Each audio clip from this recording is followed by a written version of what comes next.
We are often force-fed the idea that the dawn of civilization was some reality show featuring aliens descending from the sky to mine gold. But believe me, the truth is far less glamorous and much more covered in mud. Before Zecharia Sitchin or those guys with the crazy hair on the History Channel concocted stories about spaceships and the planet Nibiru just to sell books, what did those 4,000-year-old clay tablets actually say? It didn't start with genetic experiments. It began with a primordial body of water named Nammu, a lonely mother who gave birth to the entire universe without needing the help of any man. It tells of a bloody divorce, when the brutal god Enlil tore the sky away from the earth to create space for us to breathe. And can you believe it? The first kings ruled for 28,800 years, a term of office so long it would make any modern dictator insane with envy. That wasn't a typo by the scholars. It was a dimension where time flowed to a rhythm that the tiny brains of modern humans have never been capable of understanding. We are talking about an era where the boundary between the divine and the mire was so thin that a single bucket of water could dissolve it. Turn off the lights, pour yourself something strong enough, and prepare your mind to see your beliefs about aliens crushed under the heel of actual history. Welcome to Dark History. I am Zorro, and tonight we are going to let the clay tablets speak their own bitter truths.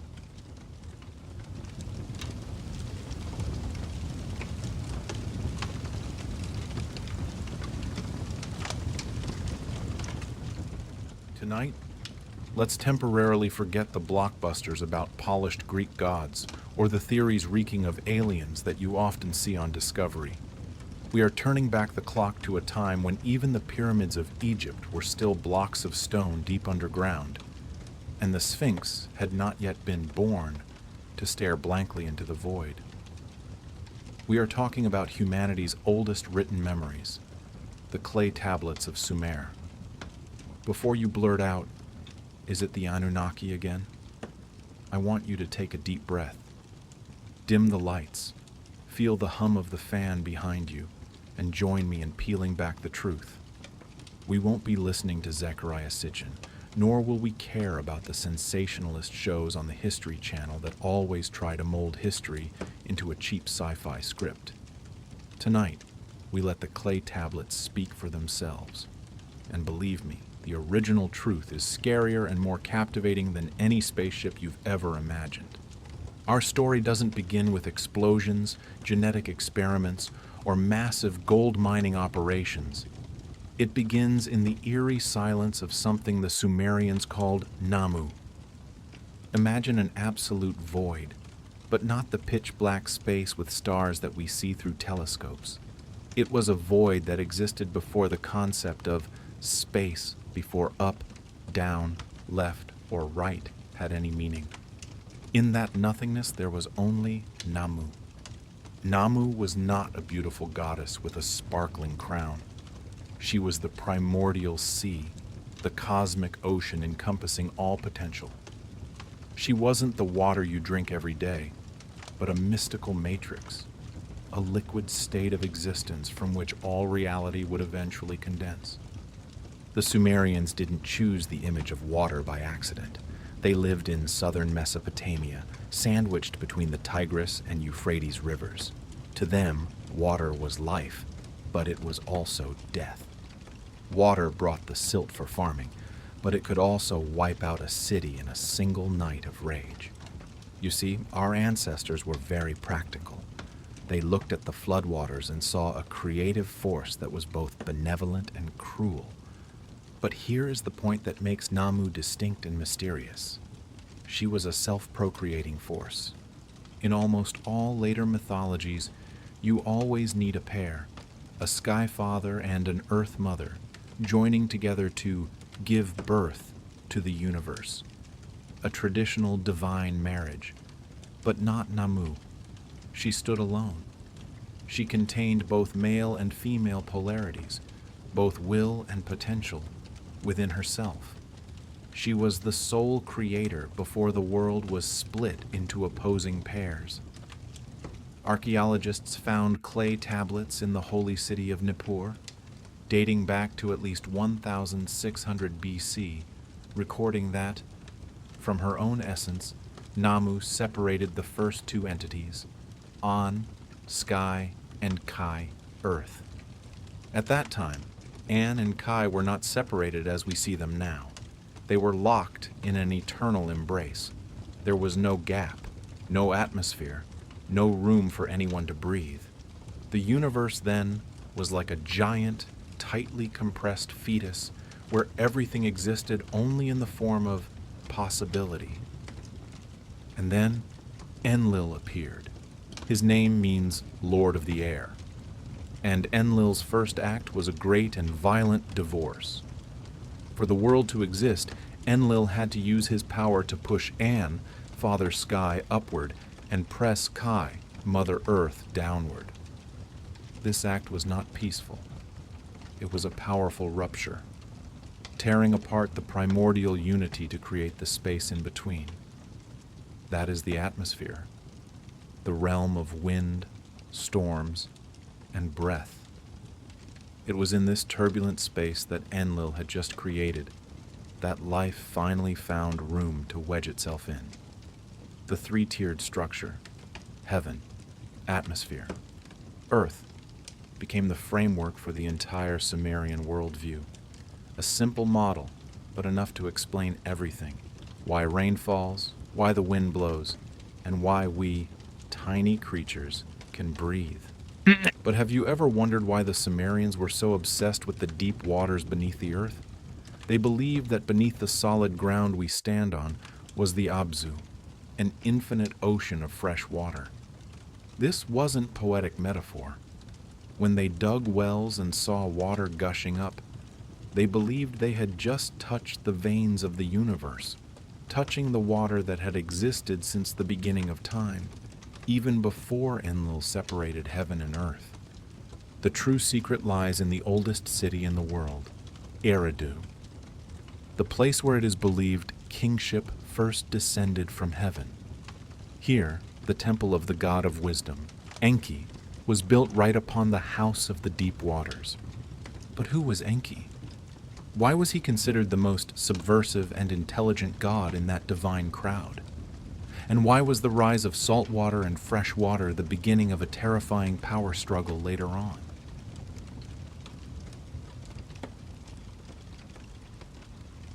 If Enlil was the harsh jailer of the sky, the one who tore apart Father Sky and Mother Earth to create space, then the character we are about to meet is someone entirely different. Welcome to Eridu, the place where, according to the Sumerians, kingship first descended from heaven. Imagine you are standing in southern Iraq around 5400 BC.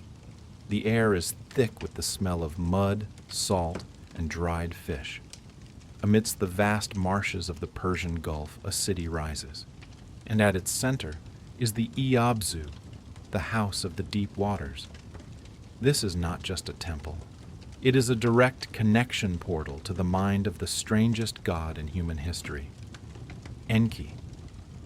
While other gods sat on towering thrones and issued orders with thunderclaps, Enki chose to live underground, in the fresh waters of the Abzu. Make no mistake, he wasn't some ordinary sea monster god.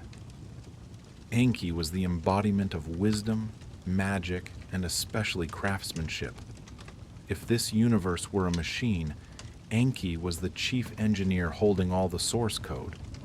I call Enki a subversive because in ancient texts, he was always the one finding ways to bypass the rigid decrees of the Council of the Gods. Enki didn't like blind obedience. He was smarter, sharper, and more human than any other god. But be careful with your admiration. In the world of dark history, nothing is entirely benevolent. The Sumerians believed in a concept called me, pronounced meh. This is one of the most abstract and difficult concepts in ancient history to grasp. What is me? Imagine it as system files or operating protocols of civilization. There were hundreds of MEs, from kingship, priesthood, and music, to darker things like deceit, war, and the destruction of cities. The entire set of rules for running a society, whether good or bad, was stored as physical entities in the Abzu under Enki's guardianship. Do you see the key point here? Civilization wasn't something humans created through evolution or effort. For the Sumerians, civilization was a gift or a curse, downloaded from the gods. We are just end users, operating according to algorithms already written in the heart of the primordial ocean. The priests at Eridu often wore robes made of fish skin, hinting at Enki's aquatic origins. They performed rituals offering fish on altars, believing they were communicating with the source of all knowledge. But ask yourself, why would a god need to hand over the source code of civilization to humans? Why did they teach us how to build cities, how to write, how to measure time? The answer lies in a bitter truth revealed by Sumerian texts. The gods were tired of working. Before humans existed, the lower gods, called the Agigi, had to dig canals, clear waterways, and perform forced labor to maintain the order of the world. They rebelled. They burned their tools and besieged Enlil's temple. And in that moment of crisis, Enki, our hacker, offered a brilliant but grim solution. Create a replacement creature. And that is us. In Sumerian thought, humans were not created out of love or to be the lords of all species. We were created as a type of biological machine to liberate the gods from physical labor. You breathe, you work, you build magnificent temples. In reality, it's all just to serve the leisure of the entities on the upper floors. This is where the bitter irony arises. We are proud of our civilization, our skyscrapers, and our modern technology. But if we look back at those old clay tablets, we see we are just slaves equipped with better tools. Enki gave us wisdom, but he also attached to it a yoke of slavery that cannot be removed. Look at how Enki manipulated reality. He didn't use brute force. He used words, he used tricks, and he used the fresh waters of the Abzu to permeate every corner of life. Enki is the god of transformation. Water has no fixed shape. It adapts. It snakes through the cracks. And so does Enki's wisdom. But you know, when you play with source codes, sometimes you create system bugs. And in the next part, we will see how those bugs led to horrific disasters. When the noise of humanity, creatures working with too much enthusiasm, began to make Enlil lose sleep, the Lord of the Air decided to press the restart button for the entire Earth. We are talking about the Great Flood, but not the Noah's Ark version you heard in church.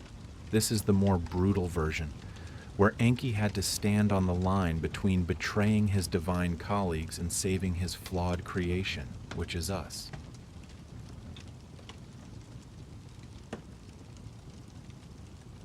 You know, there's a joke that says, be careful what you wish for because you might actually get it. The Sumerian gods got what they wanted, a free labor force, but they didn't anticipate a terrible side effect: the noise. Imagine Enlil, the god who governs the atmosphere, trying to take a nap after a millennium of running the universe. But down there, we humans, the biological machines Enki created, are multiplying at a breakneck pace. We build cities, we argue, we sing, and we make love. To Enlil, that noise wasn't the sound of life. It was the annoying static of a system out of sync. Ancient texts, like the Atrahasis epic record sarcastically, the earth roared like an agitated bull, and the gods could not sleep because of the noise. Enlil was not a patient man. He didn't send a complaint letter. He decided to hit the delete button.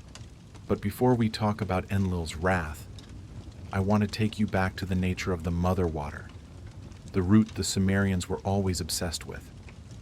About 1,000 years after the first Sumerian stories were carved into clay, the Babylonians inherited and upgraded this cosmology into something much more dramatic and dark in the Enuma Elish epic.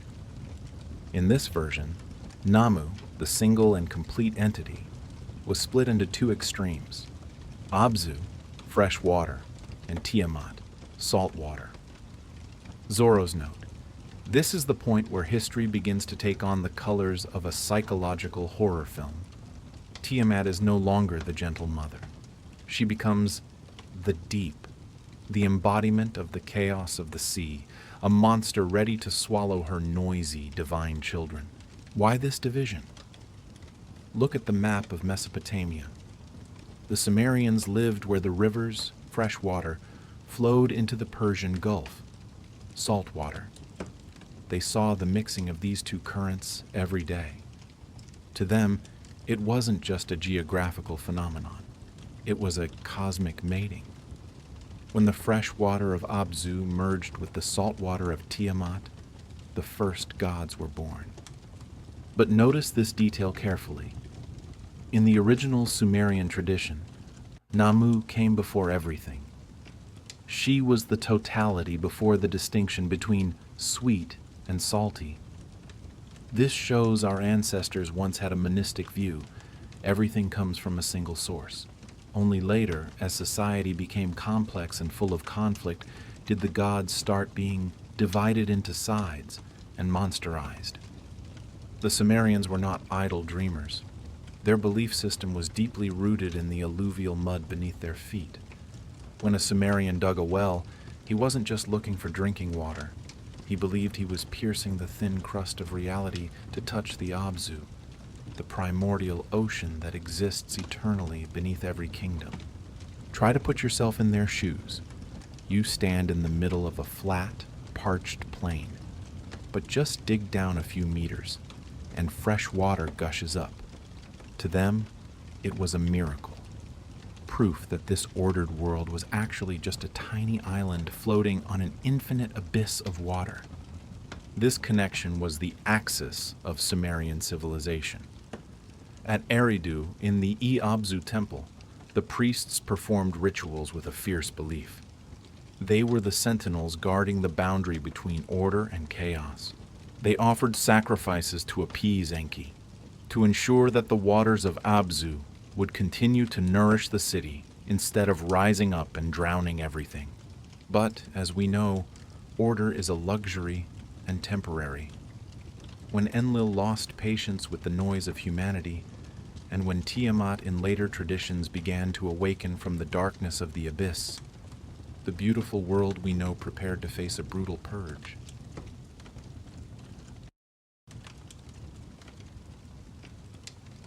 Eventually, what had to happen, happened. In the supreme meeting room of the Council of the Anunnaki gods, a decree was issued. No debate, no humanity. Enlil prevailed. The verdict was total wipeout. This wasn't an accidental natural disaster. Think of it as a large-scale system maintenance by reformatting the entire hard drive of the Earth. But remember Enki, the engineer who accidentally assigned too much intelligence to the pile of clay that created humans. Enki was forced to swear an oath of absolute secrecy. He was not allowed to warn anyone. But for a hacker, always looking for system loopholes, an oath was just a linguistic challenge. In the Atrahasis epic, Enki performed the most spectacular trick in mythological history. He went to the reed hut of Atrahasis, the Sumerian version of Noah. Instead of talking directly to the human, Enki began to whisper to the reed wall. "O reed wall, hear. O wall, pay attention. Tear down the house, build a boat, abandon possessions and save life." Do you see the dark humor here? Enki didn't break his promise to the gods. He was just talking to his wall. If some human happened to be standing behind the wall and heard it, That was the fault of destiny, not his. And then Abzu rose. The great flood in Sumerian texts wasn't just heavy rain. It was the collapse of the order Enlil had painstakingly established. The sky fell, and the primordial waters of Nammu once again reclaimed their territory. The earth returned to a state of chaos, where the boundaries between salt water, fresh water, land, and sky were blurred. For 6 days and 7 nights, the world was drowned in the screams of the wind and the brutality of the water, until Atrahasis's boat touched the highest mountain peak. But here is the part religious programs often forget to tell you. When the water receded, the gods began to feel hungry. Remember, humans were created to serve and sacrifice food to the deities. When all the humans died, the gods' kitchen also closed. The ancient text describes the gods circling Atrahasis's offering like flies. They were so hungry they forgot their dignity, scrambling to sniff the smell of roasted meat from the only altar left on earth. Enlil was furious that someone survived, but the other gods, with empty stomachs, turned on him. They realized a world without slaves is an extremely inconvenient world for the masters. To solve the noise problem while keeping the labor force, a new contract was signed. The gods decided to limit the human lifespan. They created disease, infertility, and pain to keep our numbers at a controllable level. So, what is the legacy of Sumer? It doesn't lie in theories about spaceships or gold. It lies in a chilling truth. We are creatures designed for labor, carrying within us a part of Enki's intelligence and a part of the rebellion of the primordial ocean Nammu. We are the noise in a universe that originally wanted silence. Every time you look at flowing water, remember Nammu and Abzu. Beneath the thin shell of modern cities, the internet, and technology, the primordial waters are still waiting. We are still operating based on the ME, the civilization source codes Enki stole from the abyss. The dark history of Sumer reminds us, we are not the darlings of creation. We are survivors of a restart that wasn't entirely successful. And out there, among the stars or deep underground, the ancient programmers might still be watching, hands hovering over the delete button, waiting to see when we start getting too noisy again.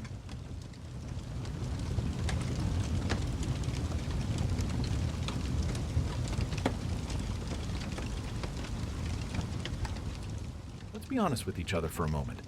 What were you expecting when you clicked on a video about ancient Sumer? Astronauts stepping down from flying saucers, alien giants commanding slaves to mine gold in dusty pits? If so, I have bad news for you. I am Zorro, and today I am playing the party pooper for those sci-fi dreams using a much more ruthless weapon, historical truth. Together, we will peel back the layers of Mesopotamian mud to see what the ancients actually thought about this bizarre universe. Imagine you are standing in a flat plain so sun-scorched the air itself seems to tremble, but right beneath your feet, the ground is suspiciously damp. Here, you only need to take a shovel and dig deep enough, anywhere, and water will gush up. To the Sumerians, that wasn't a hydrological phenomenon. It was empirical evidence. They looked down the hole, saw water, and concluded, oh, it turns out we are living on an island tucked away in the middle of an infinite ocean. Welcome to the bubble in the ocean cosmology. The Earth, in the eyes of the Sumerians, was a fragile island floating on the primordial waters called Abzu. Above us was a hard crystalline dome, curving to prevent the celestial waters from crashing down.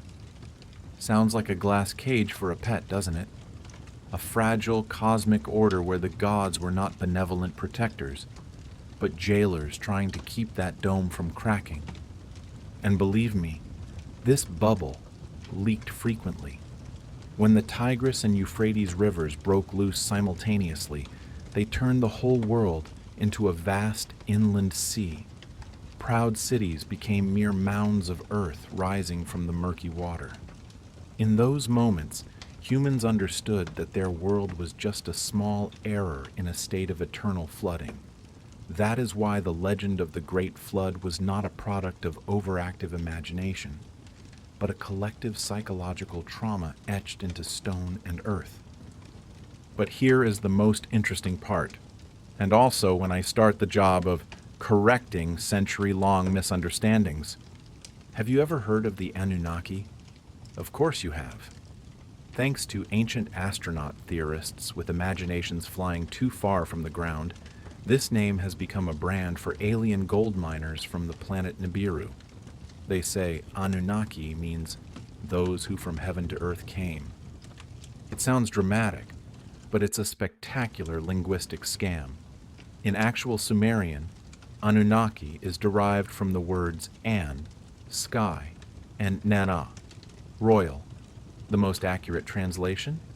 It is royal seed, or seed of the heavenly one. They were not saucer pilots. They were the Nepo babies of the pantheon. If you look at the family tree that Oxford scholars have painstakingly decoded, you'll see the Anunnaki appear quite late. They were not the primordial generation of gods. They weren't even the second generation. They were the group of grandchildren who rose up when the universe already had a structure. And their job? Forget about mining gold. Ancient texts describe them as judges of the underworld. 7 gods sitting grimly in the darkness of the netherworld, coldly deciding the fate of mortal souls. They are associated with death, judgment, and the immutable laws of the earth, not genetic engineers in spacesuits. Before this Anunnaki crowd stepped onto the stage, the world was run by a much more powerful A-list cast. We have An, the distant sky god, Enlil, the butcher of storms, and especially Inanna, the goddess of both lustful love and bloody massacres. Inanna is the embodiment of the Sumerians' ruthless sharpness. She represents the truth that creation and destruction always walk hand in hand. You want life? There must be death. You want a bountiful harvest? There must be destructive storms. These gods establish the cycles of day and night, the seasons of the year, and the winds that bring breath to humans, long before the group called the Anunnaki was even formed. They created an ordered world, but one full of risks. But hold on to your seats because the strangeness is just beginning. If you think this cosmology is crazy enough, wait until we touch the Sumerian king list. There, history is not measured in centuries, but in numbers that will make you doubt everything you know about human longevity.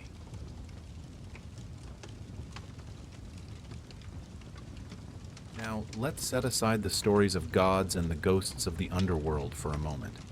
We are about to enter something even more unbelievable, a document that could make every modern history book fit for the recycling bin.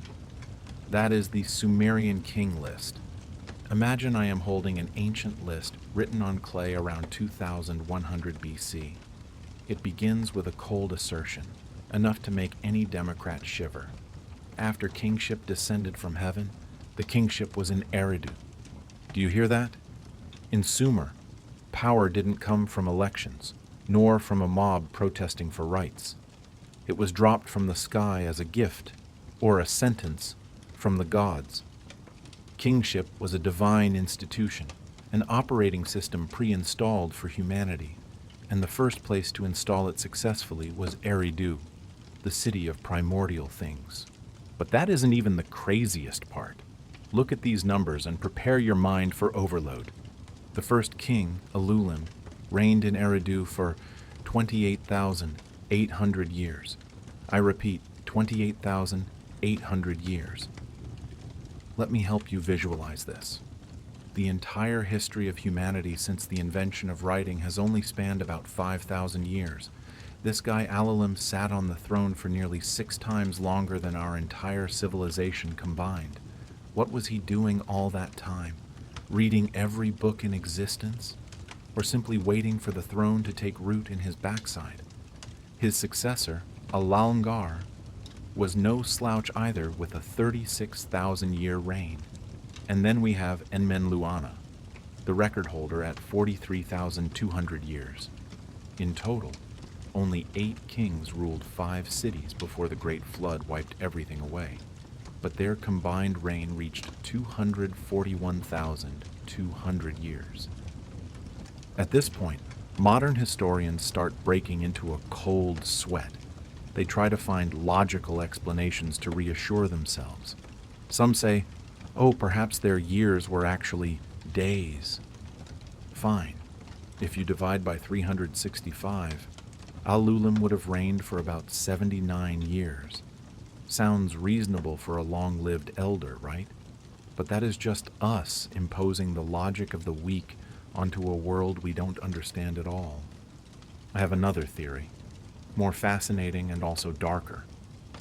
What if the Sumerians were being completely serious about those numbers? Consider the concept of mythological time. Sumerian texts hint that before the flood submerged the world, the laws of physics and biology didn't operate the same way they do now. Back then, the boundary between the realm of gods and the realm of men was as thin as tissue paper. Time flowed slower, or perhaps these humans, or rather, these human-like entities, possessed a divine genetic code that allowed them to defy aging. They were transitional figures, carrying the blood of gods, existing on a threshold that death could not yet touch. Look at the cities where they ruled. They weren't just the dusty ruins they are now. Eridu was the starting point, where civilization was downloaded from the cosmos. Bad Tabira, or the fortress of the metalsmiths, where humans first learned to tame copper and tin to forge tools that changed the world. Sipar, the city of the sun god Utu, a center of law and justice where the light never went out. And finally, Shurupak, the city of Ubaratutu. Shurupak was the finish line of this strange era. This is where the story of kings living through millennia ends, giving way to the roar of the primordial waters reclaiming their domain. Why would the Sumerians create a list with such irrational numbers if they meant nothing? In my opinion, it was their way of strictly dividing the old world from the new world. The pre-flood world was an era of giants, of sages with supreme wisdom and infinite lifespans. It was a golden age that later humans could only look back upon with a mix of regret and terror. One small detail that will give you goosebumps.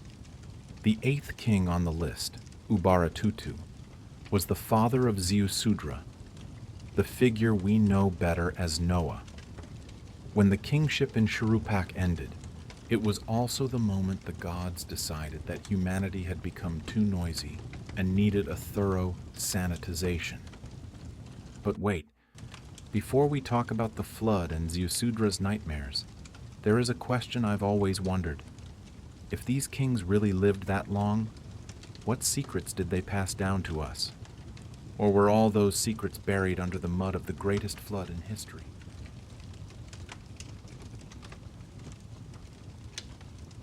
Imagine living in a world where time seems infinite, where kings rule for tens of thousands of years, and gods walk among men like grumpy neighbors.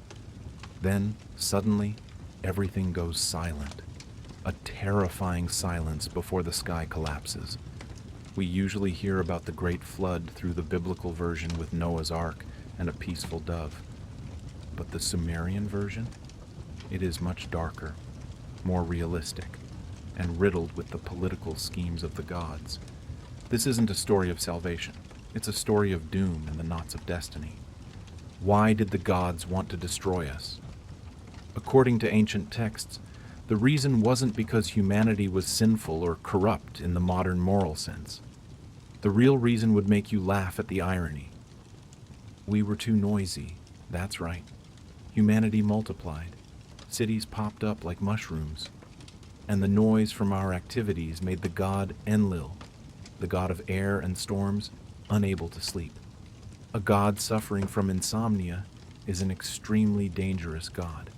And his solution? Wipe out the swarms of insects making that noise with a flood.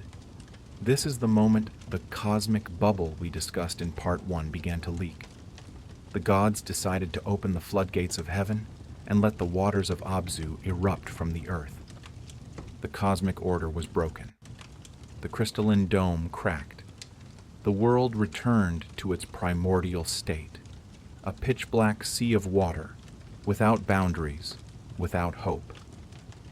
But in every doomsday scenario, there is always a spoiler.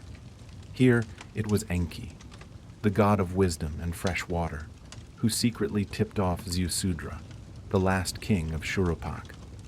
Enki didn't speak directly to Ziusudra, since he had sworn an oath of secrecy to the Council of Gods.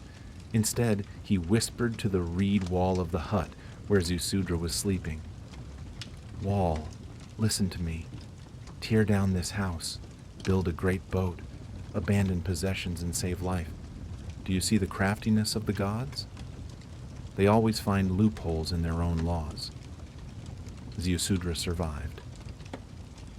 When the storm dissipated after 7 terrifying days and nights, he stepped out of the boat and saw a completely different world.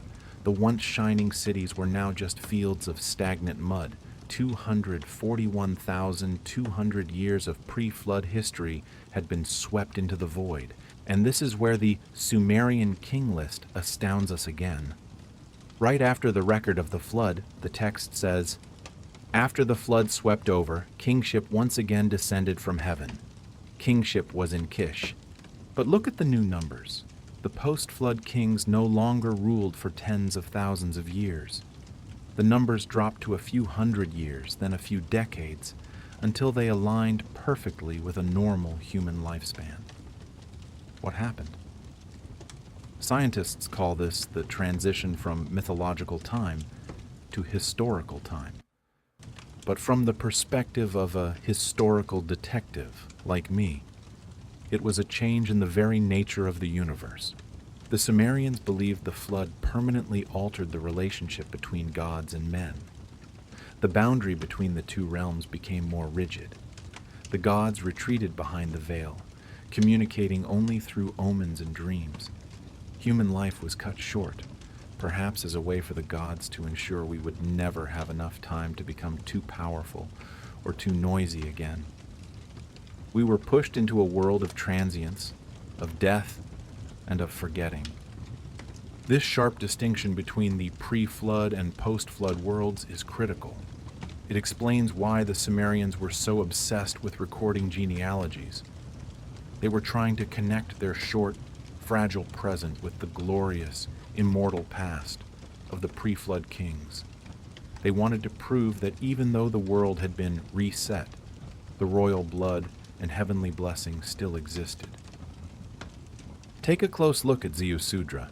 He isn't just an older version of Noah. He is the bridge between two eras. He was the son of Ubaratutu, the last king of the Golden Age, but he was the one who initiated a world of arduous survival. The Great Flood in Sumerian culture wasn't a moral test. It was an industrial accident of the gods, and a cosmic overhaul. It explains why our world is so full of suffering and uncertainty. Because we are living in a truncated version of reality, a world where physical laws were tightened after a mindless fit of rage from the creators. But the most important question remains.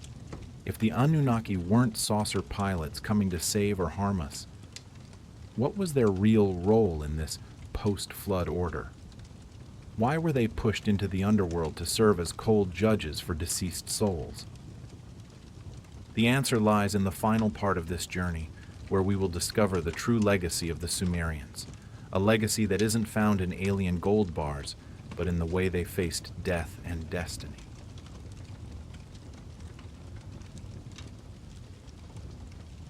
So, we have traveled through floods and through dynasties lasting tens of thousands of years, only to stop here, at the place where fantasies about ancient astronauts finally evaporate before the cold reality of archaeology.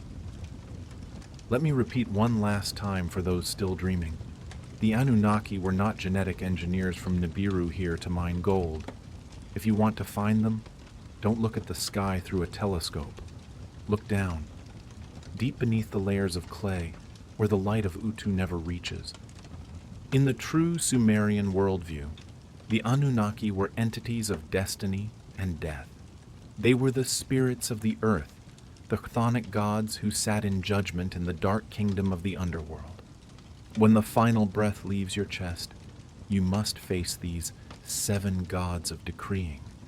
They don't need your gold. They need the truth of your life. They are the keepers of the universe's scales, ensuring that the order established by the primordial gods is not disturbed by the chaos of the mortal world. Why are they associated with darkness? Because for the Sumerians, the ultimate truth isn't found in radiant glory, but in the end. Look at Inanna, the goddess we mentioned. She didn't just dance in revelry or scream on the battlefield. She was the only deity brave enough to descend into the realm of death, face the Anunnaki, be turned into a piece of rotting meat hung on a hook, and then be reborn. That is the profound lesson the Sumerians left behind. Creation and destruction are inseparable twins. You cannot have kingship from heaven without accepting the sentence beneath the earth. The pre-flood cities we passed through, Eridu, Bad Tabira, Larak, Sippar, Shuruppak, they aren't just geographical coordinates. They are civilizational gene codes. Eridu gave us the concept of social order. Bad Tabira gave us metallurgy, the tool that helped humans escape the primitive state, but also taught us how to slaughter each other more efficiently. Sippar established law, the light of justice that the god Utu used to shine into the dark corners of the human heart. All of those things, religion, technology, law, were considered by the Sumerians to have descended from heaven. But the flood taught them that anything the gods give, they can also take back in a fit of rage. The Sumerian king list ends with the transfer of power from divine entities to flesh and blood humans. It was a painful process of desanctification. The shortening lifespans of the kings are a symbol of humanity gradually losing its direct connection to the eternal. We were pushed out of mythological time into historical time, a linear flow, ruthless and ending in the grave.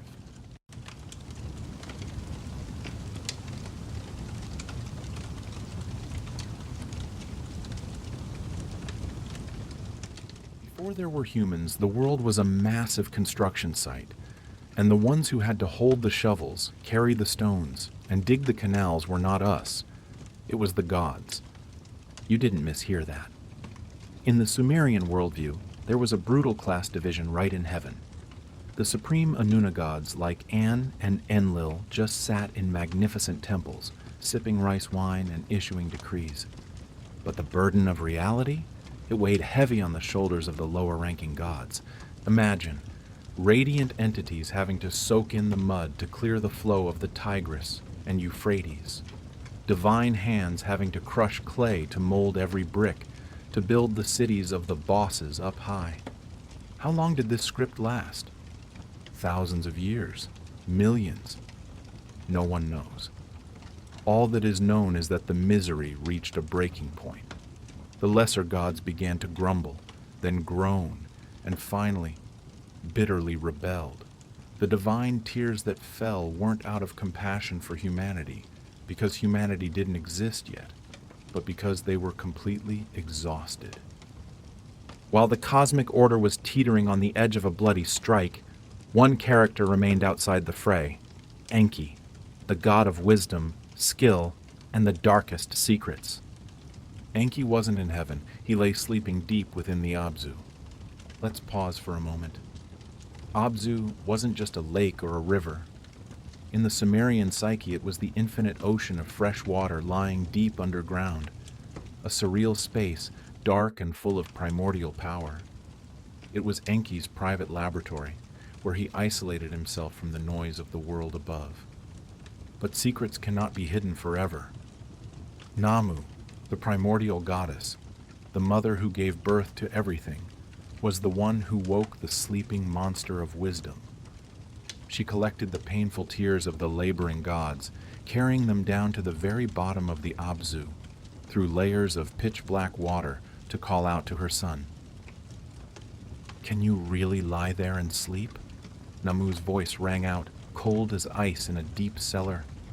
"While my children are collapsing under the yoke of labor, the order of the gods is breaking, and you are the only one who can manufacture something to replace them." Enki snapped awake. The eyes of the god of wisdom didn't see chaos. They saw an opportunity, a solution that was both clever and chillingly fateful. He decided to create a creature that had never existed before, one with enough intelligence to operate tools, but lowly enough to never sit at the same table as the gods. A backup labor force, named human. But what were we made of? This is the most mysterious part. Enki didn't use magic to poof us out of thin air. He ordered his mother and the birth goddess Ninmah to take clay from above the Abzu. What was that clay? It wasn't the pond mud behind your house. It was primordial cosmic matter, the essence left over from the dawn of reality, the gruesome mixture. To mold us, that clay was mixed with divine spit, and according to some darker versions, the blood of a sacrificed god. We were born in a divine laboratory, amidst eerie chants and the heavy scent of damp earth and the essence of the god race. We carry a dual nature. Our bodies are clay, belonging forever to the earth, heavy and fragile. But our souls are saturated with divine substance, the thing that makes us always long for the sublime, but never quite able to reach it. We were not the result of love. We were an ancient genetic engineering project designed to liberate the gods from shovels and soil baskets. But be careful what you expect, because when the gods started playing with clay and life, they created things even they didn't anticipate. This experiment was not perfect from the start. It was full of deformed technical errors that I will reveal to you right now.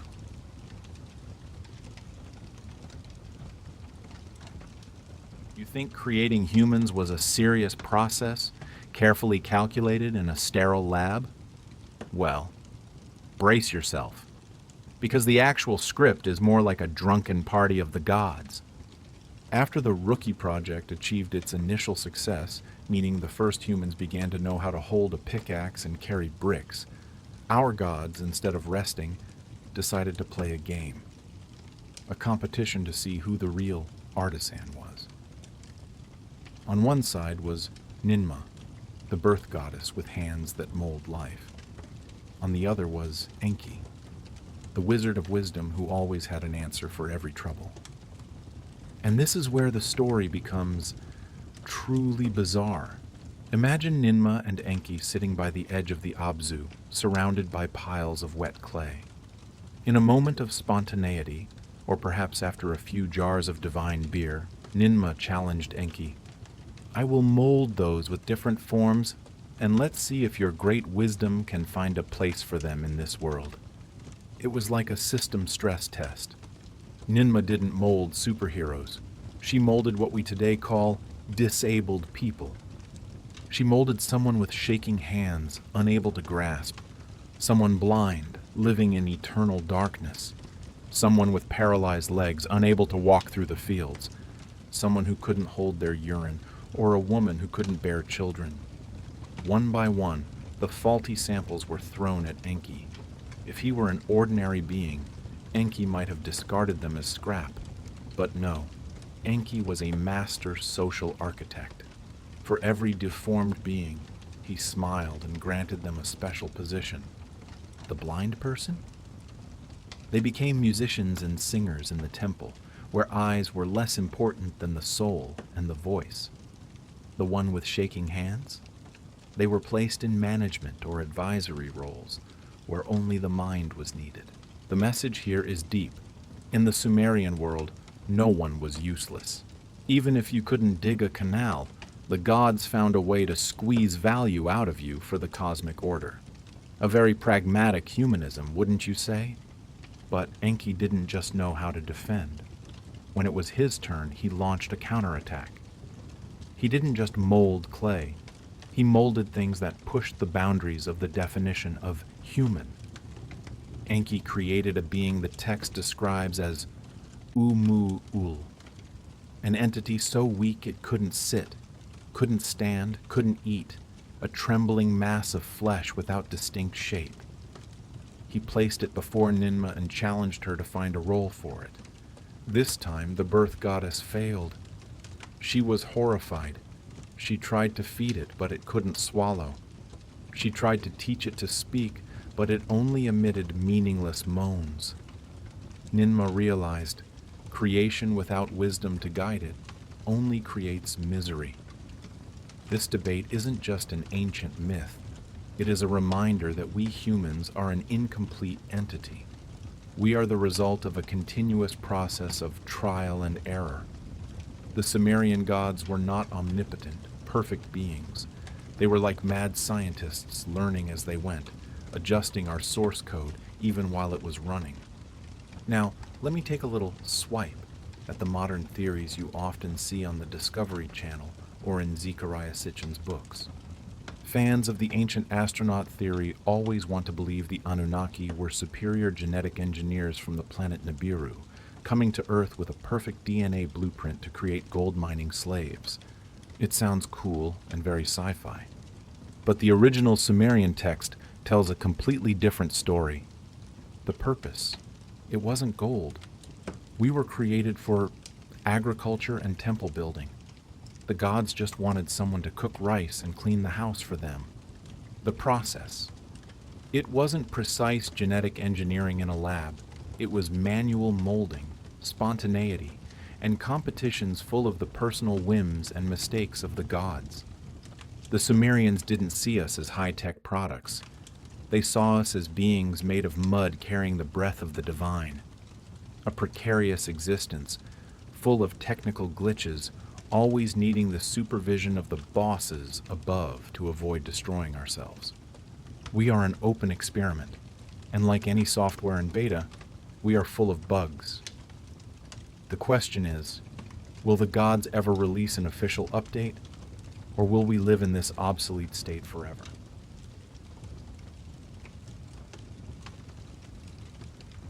Temporarily forget the gold-plated palaces or the magnificent hanging gardens. I want you to close your eyes and imagine a time that mainstream history usually skims over with a few short words: the prehistoric period. But in the Sumerian corpus, specifically the text "The Debate Between Sheep and Grain," this era was not as peaceful as a pastoral painting. It was a nightmare of raw survival. It was the moment when humans, those rookies, newly molded from the Abzu, realized that having life is one thing, but whether or not you can survive is quite another. Before the gods bestowed upon us the toolkit of civilization, our ancestors lived in a state I can only describe as conscious animals. Look at them. They wander the parched plains of Mesopotamia, naked under the flesh-searing sun and shivering in the bone-chilling cold of the night. They have no woven cloth, no tanned animal hides, nothing to cover their bodies except mud and reeds. And the diet? Forget fragrant loaves of bread or succulent grilled meat. The ancient text records. They ate grass with their mouths like sheep. They drank water from filthy ditches. That's right, you didn't mishear. We once knelt on the ground, chewing tough and tasteless wild plants to fill our hollow stomachs. We had the divine spark in our heads, the thing Enki gave us, but we lacked the hands that knew how to create. We had the consciousness to feel humiliation, but we lacked the knowledge to change our fate. It was the ultimate irony. Imprisoned in a divine body but living the life of a cow. The gods soon realized a serious problem. If they let their slaves starve to death, or live in too much misery. They would harvest nothing. An exhausted worker is a useless worker. And so, a massive software update package was released. They didn't send down guardian angels. They created two new divine entities, Ashnan, goddess of grain, and Lahar, god of sheep. In the eyes of modern people, these are just symbols of agriculture and animal husbandry. But to the Sumerians, these were divine technologies. Ashnan brought the secret of domesticating wheat and barley. From chewing wild grass, humans learned to sow seeds, harvest, and turn dry grains into bread, the energy that fueled great works. Lahar brought the first flocks of sheep. Suddenly, humans had wool to weave clothes, milk to feed children, and meat for nourishment. This was humanity's greatest turning point, but look at it through Zorro's lens. This was not an act of charity. This was an equipment upgrade for the laborers. The gods bestowed agriculture upon us, so that we could feed ourselves, thereby liberating them from having to worry about these pets, while simultaneously creating a surplus to sacrifice back to them. A perfect economic loop, where we work to eat, and eat to have the strength to work for others. Here, we must face a controversial truth. Scientists speak of slow evolution spanning millions of years, but Sumerian texts describe a lightning-fast transformation. In just a few generations, from naked grass eaters, humans knew how to build complex irrigation systems, weave sophisticated garments, and establish the first laws. If you believe in the ancient astronaut theory, you would say this is when they intervened in our DNA. But listen to this. The truth is perhaps even more profound. It was the transfer of knowledge. The Sumerians believed that civilization was not something we thought of ourselves. It was dropped from the sky, or rose up from the Abzu. We didn't evolve to become smart. We were taught to become useful. Every ditch dug, every brick fired, every flock of sheep driven into the fold was all part of the cosmic order Enki established. We escaped the life of eating grass, but we stepped into a sophisticated new trap, the trap of systemic dependency. But who operates that massive system? Who is behind the curtain, controlling every stream of water, every seed, and our every breath? It is time we look at the celestial bureaucracy, where every aspect of your life has a divine supervisor watching over it.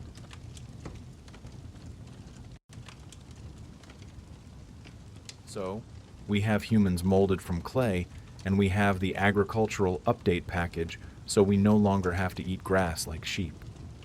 Do you think this is a happy ending? That humanity will be free to do as it pleases, building its own empire?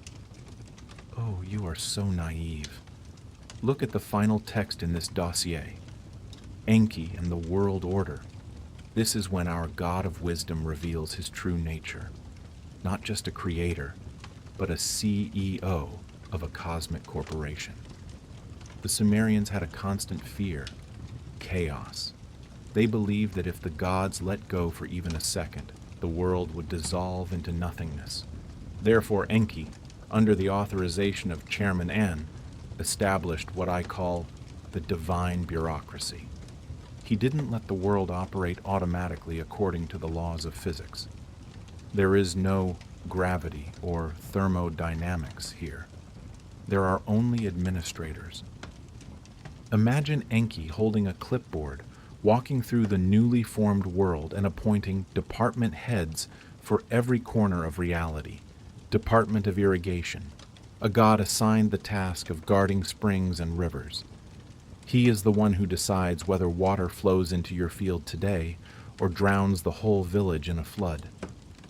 Department of Construction, another god overseeing the firing of bricks and the raising of walls.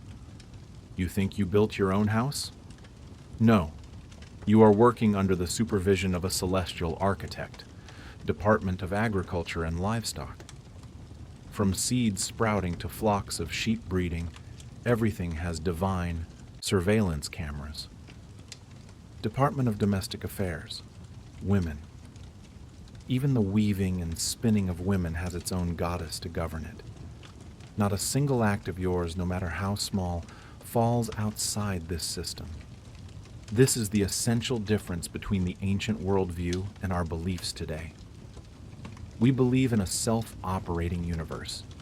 The Sumerians saw a clunky, temperamental machine that required the gods to oil, tighten bolts, and maintain every minute of every day. We humans are those maintenance workers. We were not given civilization to enjoy it. We were given civilization to have enough skills to maintain the world order that Enki established.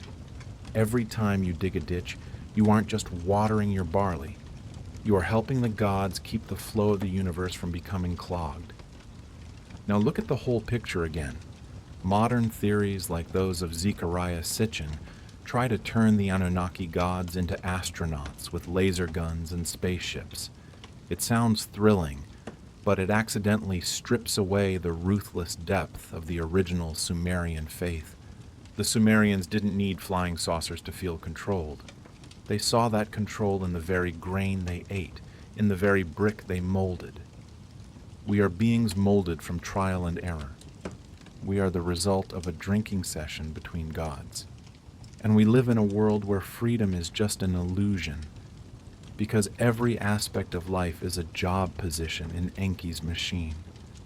We carry divine blood in us, but our feet are mired deep in the mud of the Abzu. That is the pain, and also the haunting beauty of humanity. We are too smart to accept the fate of beasts, but too lowly to ever truly touch the celestial throne. So, the next time you feel pressure from work, from society, or from the system you live in, don't be surprised. It's not the fault of your boss or the government. It's because 5,000 years ago, the god Enki decided that you were born to work.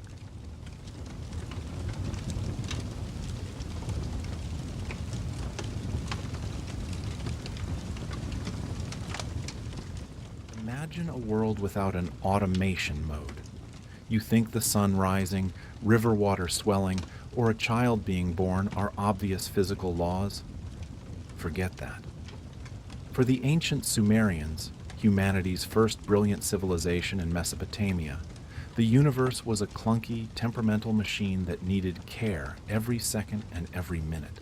It didn't run on oil or electricity, but on the will of the gods. In their worldview, deities were not distant entities sitting on clouds, occasionally looking down to see what we were doing.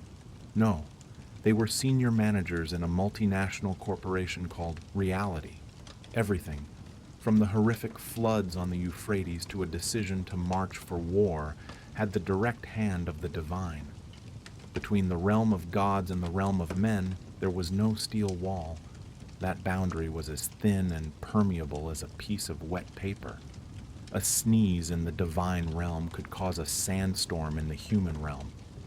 But wait, if you've ever watched sensational documentaries online or read books about ancient astronauts, you're probably imagining the Anunnaki gods as aliens wearing flight suits, stepping down from flying saucers, and teaching us how to build pyramids, right? A very attractive script, very Hollywood, and completely wrong compared to what the Sumerians actually left behind on ancient clay tablets. The truth, as I often say, is sometimes much darker and more brutal. Look at the Anunnaki. In original texts like Enki and the World Order, they were not construction engineers or infrastructure managers. They were a collective council, the descendants of the sky god An. But what was their real role? They were judges, the decreers of fate. And their main area of operation was not the sparkling stars, but the dark, cold region beneath the earth, the underworld. Let me tell you about one of the most dramatic moments in human literature, Inanna's descent into the underworld. This is when the true image of the Anunnaki is most clearly revealed, without the makeup of modern conspiracy theories. When Inanna, the great goddess of love and war, decided to venture into the realm of death to attend her brother-in-law's funeral, she had to pass through the 7 gates of hell. At each gate, she was forced to strip away a piece of jewelry, a symbol of divine power. By the final gate, Inanna stood there, naked, weak, and completely weaponless. And there, on the throne of darkness, the 7 Anunnaki gods sat waiting. They didn't hold laser guns. They had no tablets. They just sat there, silent and authoritative. They fastened the eye of death upon her, a piercing gaze containing the final judgment. And Inanna died instantly. The corpse of a great goddess was hung on a meat hook for 3 days and 3 nights, rotting like a piece of meat in a slaughterhouse. Those are the Anunnaki of actual history, the holders of the keys to destiny and death. They didn't come to mine gold. They came to ensure that the order of the universe, no matter how cruel, must be enforced. They were not astronauts with advanced technology. They were the eternal nightmares of mortals and gods alike. So then, why from these haunting judges of the underworld did we get a version of the Anunnaki as aliens from the planet Nibiru? The one responsible for this great pivot was Zecharia Sitchin. In 1976, his book, The 12th Planet, was released like a bomb.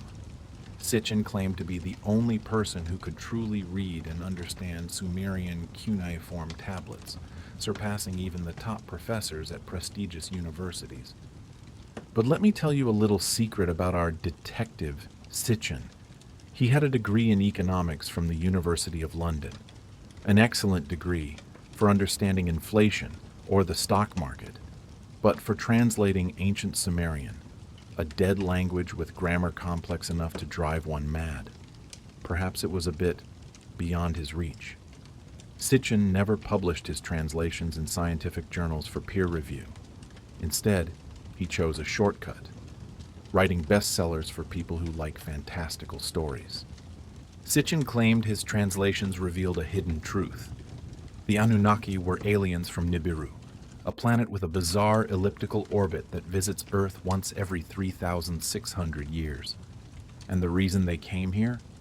Not to judge souls, but to mine gold. It sounds very logical to the mind of an economist, doesn't it? But we will soon see that the sandcastle Sitchin built will collapse as soon as the waves of scientific truth crash in.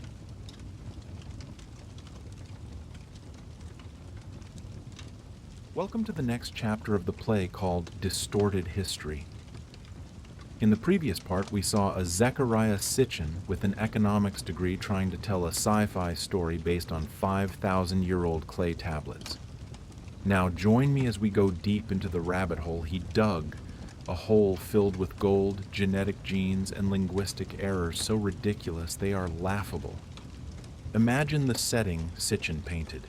450,000 years ago, when our ancestors were still busy smashing stones and gathering in Africa, a massive fleet of spaceships landed in Mesopotamia. These guests didn't come to bring peace or supreme knowledge. They came for a much more practical purpose, mining gold. According to Sitchin, their home planet, Nibiru, was facing an environmental disaster. Its atmosphere was dissolving, and the only solution was to grind gold into dust and spray it into the sky to create a protective shield. Sounds like an early Marvel movie script, right? But wait, it gets even more dramatic. Sitchin claimed the Anunnaki established a massive industrial system, bases in Mesopotamia, gold mines deep in South Africa, and even a spaceport in the Sinai Peninsula to transport resources back to the mothership. For thousands of years, these gods had to sweat and bleed themselves in the mines, until one day, they grew tired. They went on strike. They rebelled. And that was when the human project was born. Sitchin says that to solve the labor crisis, the Anunnaki decided to create a race of intelligent slaves. They took their own DNA and spliced it with the DNA of Homo erectus. The result? Homo sapiens, which is us. A hybrid creature smart enough to operate machinery and understand orders, but lowly enough to never think about overthrowing the masters. What a fascinating story. It explains everything. Human origins, the sudden rise of civilization, and why we are so obsessed with gold. It makes us feel special, like part of a grand cosmic conspiracy. But, my friends, this is the moment I must turn on the lights and spoil Sitchin's party. As a historical detective, the first tool I use is not a microscope, but a dictionary. Look at the cornerstone of Sitchin's entire theory, the word Anunnaki. Sitchin loudly proclaimed it means, "those who from heaven to earth came." A perfect translation to bolster the astronaut hypothesis, right? There's just one small problem. It is completely wrong. In the world of actual linguistics, the word Anunnaki originates from elements meaning princely offspring, or descendants of An, the sky god. It refers to their divine status in the Sumerian religious system, not a description of a spaceship's landing trajectory. This isn't a debate over opinion. This is basic grammar. Sitchin was either too incompetent or too devious, twisting a religious noun into a spaceship action. Next, let's talk about gold. Sitchin's cosmic gold rush sounds very appealing. But when real Assyriologists scanned hundreds of thousands of excavated clay tablets, records ranging from wheat sales receipts to the greatest epic poems, what did they find? Absolutely zero. There isn't a single line, a single word, or a single trace describing the gods going mining. Gold in Sumerian texts always appears in luxurious places. Temples, statues of gods, the jewelry of royalty. It is a symbol of purity and eternity, not a material for repairing the atmosphere of a strange planet. Sitchin fabricated the title Lord of Mining for the god Enki, while in reality, the word he used doesn't even exist in Akkadian or Sumerian dictionaries. He built a magnificent castle of ancient astronauts on a foundation of mistranslations and blatant lies. Sitchin asks us to believe in spaceports in Sinai that left behind not a single shard of technology, while the clay huts of ordinary people from that era still have archaeological remains. You see, the truth is often not as brilliant and sparkling as the gold dust of Nibiru. It is as dry as the dust of Mesopotamia, but it is real. And the truth is, the Sumerians worshipped the judges of the underworld, while Sitchin worshipped his book sales.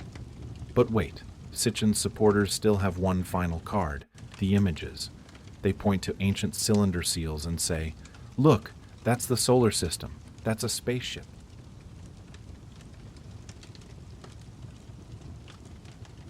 If a picture is worth 1,000 words, then for Zechariah Sitchin, an ancient cylinder seal is worth a 10-volume sci-fi epic. Welcome back to the dark corner of history. I am Zorro, and now we will scrutinize the visual evidence that ancient astronaut believers often brandish as undeniable trump cards. Look at the cylinder seals of the Mesopotamians. They are small stones exquisitely carved, used to roll onto wet clay. To archaeologists, they are signatures, symbols of power. But through Sitchin's lens, they transform into NASA technical drawings from the Bronze Age. First, let's talk about the so-called spaceship. You must have seen images of winged discs hovering over the heads of gods in ancient reliefs. "Look there," Sitchin exclaims. "That's a spaceship, the flight vehicle of aliens."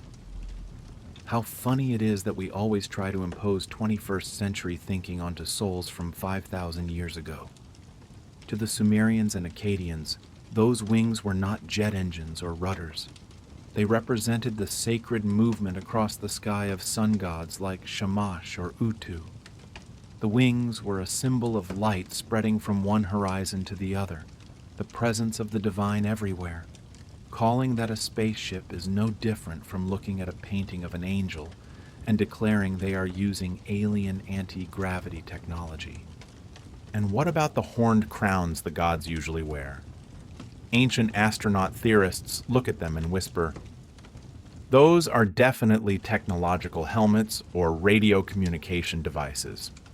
Sorry to burst your bubble, but in the visual language of ancient Mesopotamia, horns are a very simple code. If you see someone wearing a horned cap, it means that person is a god. The more horns, the higher the divine rank. It's a symbol system, so the viewer knows immediately who the boss is in the picture, not a handheld radio. But the peak of rich imagination lies in a specific item. Cylinder Seal 5, A243, currently sitting peacefully in the Berlin Museum. This is Sitchin's Holy Grail. Why? Because on this seal, there is a drawing that looks like a large circle surrounded by 11 small dots. Sitchin loudly proclaimed, "This is undeniable proof." The Sumerians knew about the solar system with all the planets, including Uranus, Neptune, and of course my planet Nibiru located between Mars and Jupiter. Sounds convincing, right? Until you take it to a real Assyriologist, people who have read thousands of such seals their entire lives. The truth is this: in Mesopotamian art, the sun is never drawn that way. Their sun always has sharp rays of light radiating out, like a four-pointed star with wavy lines. That circular shape? It is almost certainly a normal star or a symbol of divine authority.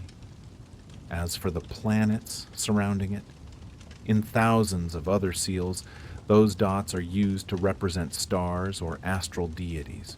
Their arrangement doesn't follow any astronomical logic, but rather aesthetic and religious logic. The Sumerians didn't draw star maps to go space exploring. They drew symbols to pray for protection. Sitchin has done something I call putting words in the mouths of the ancients. He took a complex symbol system of a lost culture, ripped it out of its historical context, and then slapped modern labels like spaceship, solar system, and genetic engineering onto it. It's like 5,000 years in the future. A future archaeologist finds the Apple logo on an old iPhone and concludes that people of the 21st century worshipped a divine fruit capable of curing all diseases. It sounds mystical, but it completely ignores the reality that it was just a commercial logo. The error of Sitchin and the ancient astronaut theorists lies not only in mistranslating the language, but also in the arrogance of assuming our ancestors were too stupid to create their own abstract symbols and rich mythologies.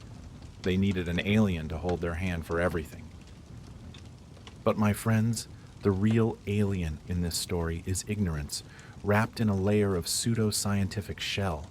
And if you think these visual errors were the worst, then wait until we talk about Nibiru, the ghost planet that our most modern telescopes still cannot find, simply because it never existed outside of Sitchin's imagination.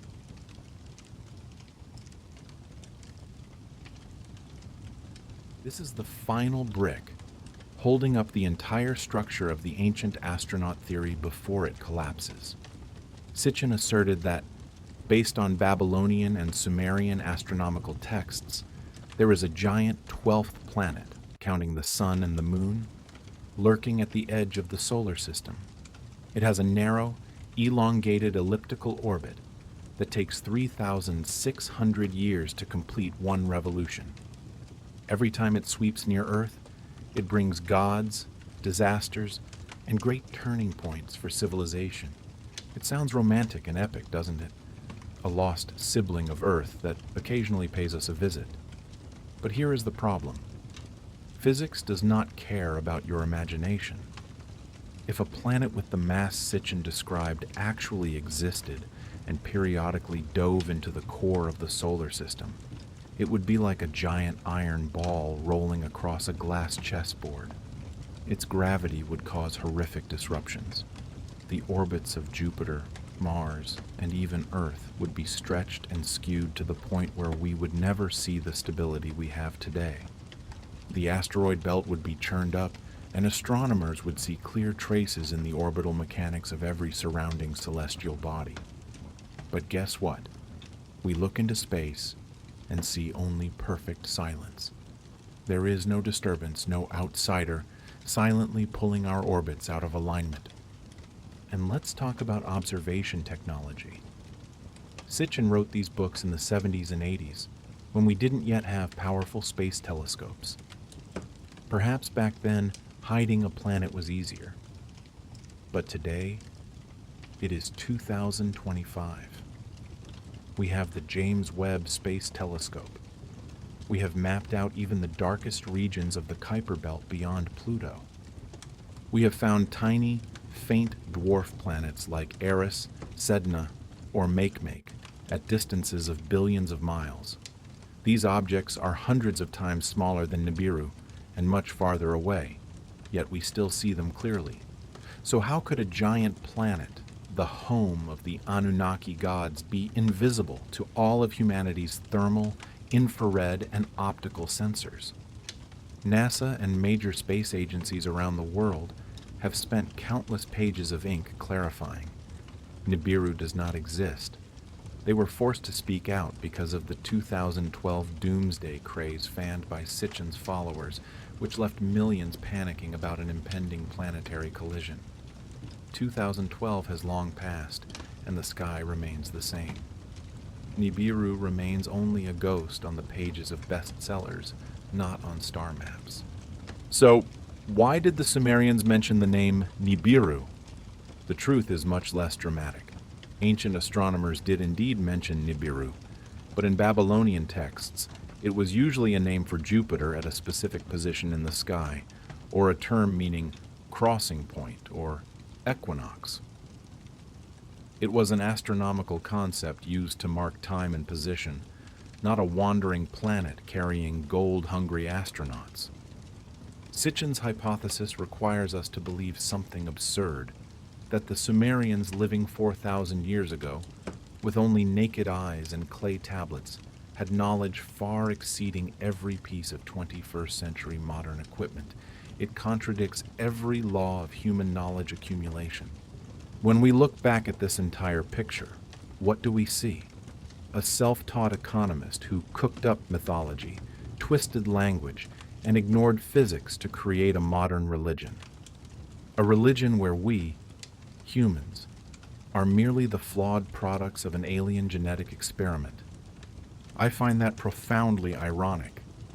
We are more willing to believe we are slaves to gold-digging aliens than to believe our ancestors were smart enough, skilled enough, and great enough to build the first cities, invent writing, and weave immortal myths of the underworld gods with their own hands. The truth about the Anunnaki does not lie among distant stars. It lies right beneath the soil of Mesopotamia in poems about life, death, and judgment. The Sumerians didn't need spaceships to be great. They were great because they were the first to dare ask about their place in the universe.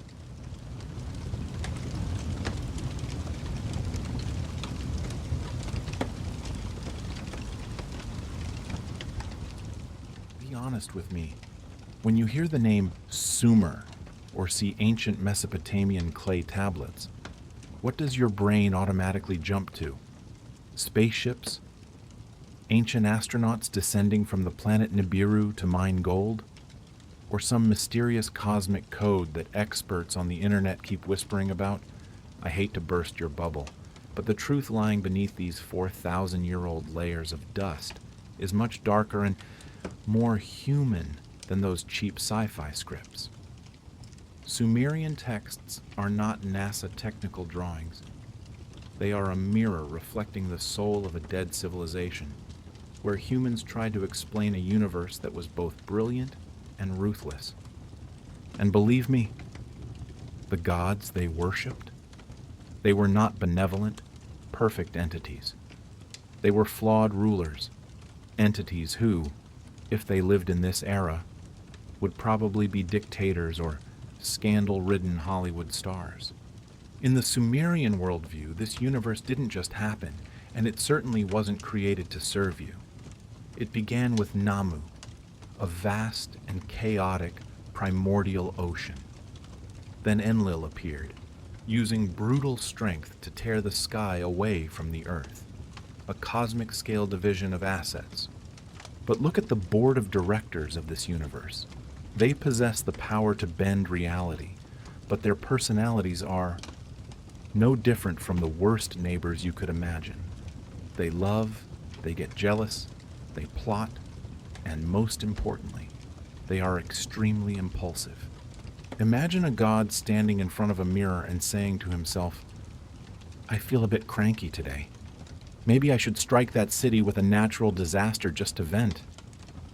That was the reality for the Sumerians. Deities were not abstract symbols.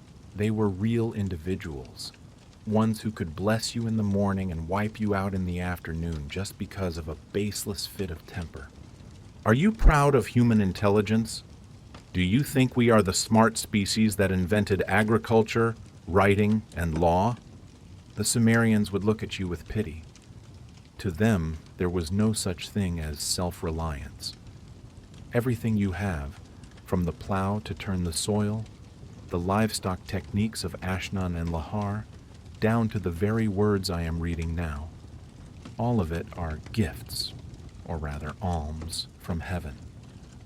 Kingship did not evolve from tribes, it descended from high above. Why did they build such a thought system? Were they too humble? Not at all. It was an extremely sophisticated psychological tactic. By attributing the origin of technology to the divine, the Sumerians turned civilization into a sacred legacy. You cannot arbitrarily change the law, you cannot abandon agriculture, because those are orders from the bosses above. We are not the masters of knowledge, we are just employees, the stewards looking after a massive estate for absent gods. And then we come to the pre-flood era, a golden age, where the boundary between God and man was so thin you could accidentally bump into a god taking a stroll at the market. 8 legendary kings ruled 5 holy cities: Eridu, Bad Tibira, Larak, Sippar, and Shuruppak. Listen to their years of reign. It's so irrational it's laughable, right? But it was a declaration. In those days, humans still benefited from a bit of divine essence. The world then was a bustling construction site. Humanity multiplied and flourished, cities popped up like mushrooms, and trade echoed across the fertile plains. But you know, too much of a good thing is never good, especially when you are living under gods who like their peace and quiet. Imagine you are Enlil, the powerful god of air and storms. You are trying to enjoy a nap in your magnificent palace in heaven, but down there, the shouting of millions of people, the commotion of crowded cities, it pierced through the layers of clouds and reached Enlil's ears. He didn't see it as prosperity. He saw it as a rude disturbance. In the epic of Atrahasis, Enlil roared to the council of gods. The world has become too noisy. Humans are too numerous. Their commotion makes it impossible for me to get any sleep. Do you hear that?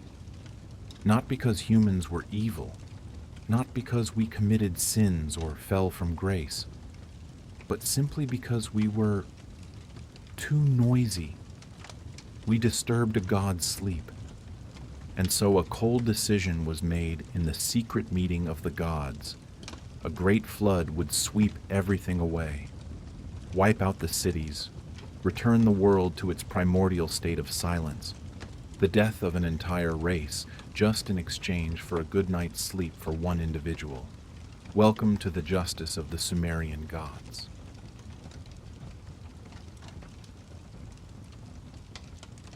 All of humanity was about to be wiped out because of a noise complaint. Ridiculous, right? But while Enlil was sharpening his scythe, in another corner of heaven, there was a god who disagreed with this extreme solution. Meet Enki, lord of wisdom, fresh water, and conspiracies. If Enlil was the autocratic boss who always wanted to fire employees just because they made noise during a break, Enki was the foxy HR director. He didn't help us out of pure pity, don't be mistaken. Enki was much more practical. He understood. If there are no humans, who will plow the fields? Who will maintain the temples? Who will offer sacrifices to nourish the gods? Destroying humans meant the gods had to return to heavy manual labor themselves. And believe me, no god wants to get covered in mud. But here was the problem. The decree of the Divine Council was supreme. Once issued, even Enki could not revoke it. He could not openly oppose Enlil. That was the law. But Enki was a master of loopholes. He performed the most classic legal sidestep in mythological history. He went to Ziusudra, the king of Shuruppak, a pious man and the last on the list of pre-flood kings. Enki did not appear directly before Ziusudra. Instead, he stood before a reed wall in the king's house and began to speak to the wall. Imagine that scene. O wall, hear me speak. O reed wall, remember these words. Technically, Enki was not communicating with a human. He was just confiding in a piece of furniture. But he knew full well Ziusudra was standing right on the other side, holding his breath, listening to every word. A great flood will sweep over the cult centers.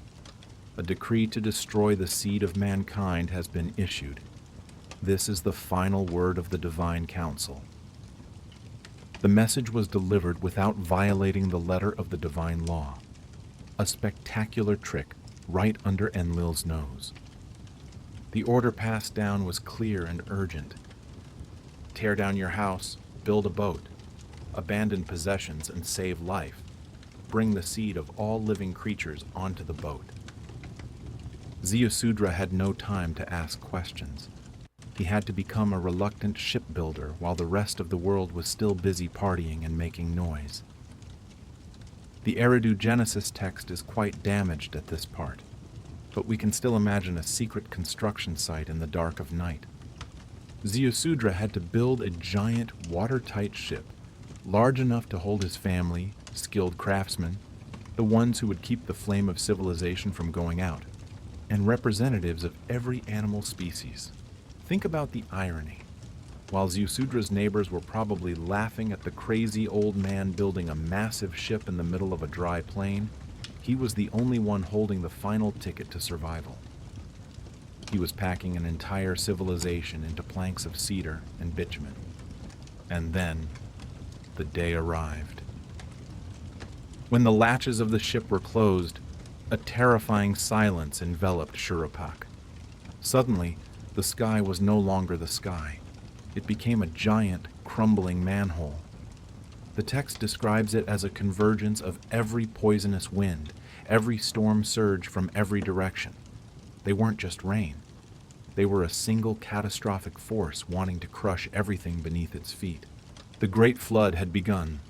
Not a summer shower, but the rise of the primordial waters of Nammu, wanting to reclaim the space Enlil had once stolen. For 7 days and 7 nights, the world was submerged in a dark fury, where the noise of humanity was finally drowned out completely by the roar of the cosmic ocean. But in that pitch darkness, there was one boat still bobbing. Are you curious to know what happened when the waters receded? What would Enlil do when he discovered he had been played? And what was the price of survival?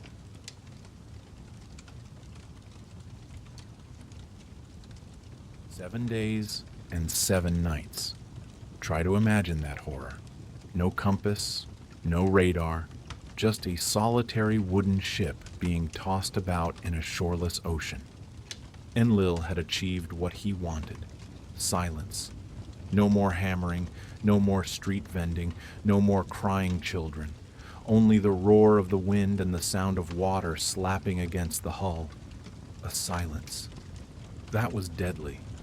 But you know, even the most horrific nightmares must end with a ray of light. On the 8th day, the anger of the sky suddenly cooled. The poisonous winds retreated to their dens. And then Utu, the sun god, the god of justice and light, appeared. On the bobbing ship, Ziusudra, the man who had stayed awake for many nights to pray, finally dared to peek open a window. Imagine his feeling then. Sunlight poured in, warming the pale faces of the survivors. Utu didn't just bring back light. He brought back the hope that the world still existed, though perhaps it had been washed clean. What did Ziusudra do first? He didn't dance in celebration. He prostrated himself on the ship's floor and performed a sacrificial ritual immediately. He slaughtered an ox, a sheep. The smoke from the roasted meat began to rise high, snaking into the thin air of the post-apocalyptic world. And this is when the story becomes darkly ridiculous. Remember the purpose of creating humans? To serve the gods, to do farm work and offer sacrifices. During the 7 days of the flood, the gods in heaven experienced a shock they hadn't anticipated. They were hungry. Without humans farming, without sacrifices, the kitchen of heaven was closed completely. The most powerful entities in the universe began to feel their stomachs rumbling. So, when the fragrant smoke from Ziusudra's ship rose up, guess what happened? The texts describe the gods gathering like flies around the sacrificial fire. They were so hungry they forgot their divine dignity to swarm around the only surviving mortal. Oh, look! Who just said they wanted to destroy all those noisy humans? Now who's scrambling for a piece of roasted meat from the hands of a survivor? But not everyone found it appetizing. Enlil descended to the ground, and when he saw Ziusudra's ship, he wasn't relieved at all. He was livid. Who has let the seed of life escape? I ordered total destruction. He glared at Enki. Enlil wasn't stupid. He knew only this old fox was clever enough to sidestep the law. A heated confrontation broke out between the two most powerful gods. But Enki, with his characteristic wisdom, delivered an argument that left Enlil speechless. Enki didn't talk about compassion. He talked about logic. Oh, Enlil, look at your silent world. Do you want to plow the fields yourself? Do you want to sow the seeds yourself? If you destroy this last one, you will starve in the silence you so desired. Enki added a sting. Instead of destroying the whole race, why not punish exactly the right person for the right crime? Let the criminal be eaten by wild beasts. Let the lazy suffer famine. Don't use a sledgehammer to swat a mosquito on your own face. Enlil finally had to accept the harsh reality. Silence was great, but a full stomach was better. To appease the situation and also to end this era of excessive direct interaction, the gods made a landmark decision. They granted Ziusudra immortality and took him to the legendary land of Dilmun, the place where the sun rises. But for the rest of humanity to be reborn later, the rules of the game had changed. The era of kings reigning for tens of thousands of years was over. From now on, the boundary between God and man would be more fortified. Humans would have shorter lifespans, harder lives, and the gods would no longer walk down the street to chat with you. They had learned their lesson. Humans are a necessary tool, but also a source of terrifying noise pollution.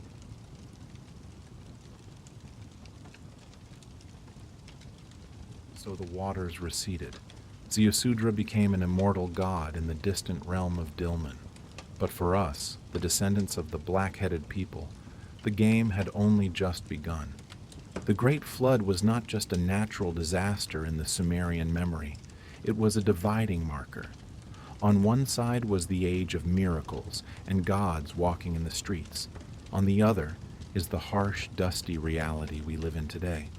But let's not talk about history for a moment. Let's talk about what we, modern humans with oversized egos, often misunderstand. I know. There are dozens of theories out there about ancient astronauts, about Anunnaki giants landing spaceships to genetically modify humans. It sounds so dramatic, so attractive, right? It turns us into characters in some Marvel movie. But if I told you that the truth in the Sumerian texts is much scarier and deeper than that? The value of texts like the Eridu Genesis does not lie in hidden codes or alien technology. It lies in an extremely sophisticated theological and philosophical mindset. The Sumerians were not naive. They understood very well the unprecedented urban civilization they had built on the flat plains of Mesopotamia. But instead of puffing their chests in pride over human intelligence, they chose to view it as a debt. Agriculture, livestock, law, and even writing, the most revolutionary technology, were not our achievements. They were divine gifts. Why? Because the Sumerians understood something we have forgotten. Civilization is a fragile thing. It depends on knowledge accumulated over thousands of generations. By attributing their origin to the divine, they protected these technologies from arbitrary destruction. You cannot cancel agriculture or writing because those are sacred institutions maintaining human prosperity. It was a framework for understanding. We did not create ourselves. We are the result of a massive legacy. Let's go back to why Enlil wanted to destroy humanity. Not because we were sinful, not because we violated some 10 commandments, simply because we were too successful. Humanity multiplied too fast, worked too eagerly, and created too much noise. In the eyes of the Sumerian gods, human prosperity was an interruption to the natural order. Civilization, with all its glory, was a static noise, disturbing the primordial silence of the universe. This is a chilling warning the Sumerians sent to posterity. The success of a species may be that species' death sentence. When we change the environment, impose our will on nature, build megacities echoing up to the stratosphere, we are directly challenging the stability of the system. The Sumerians called that disturbing Enlil's sleep. Today we call it climate change, resource depletion, ecological collapse. The names are different, but the essence remains the same. We are making too much noise, and the universe is starting to lose patience. The great flood ended, and the gods retreated into the darkness of solemn temples. They gave us short lifespans, a few decades instead of thousands of years like the kings of old, perhaps to limit the noise each individual could create. They left us a post-flood world, more complex, more arduous, but also the world for which we must take responsibility.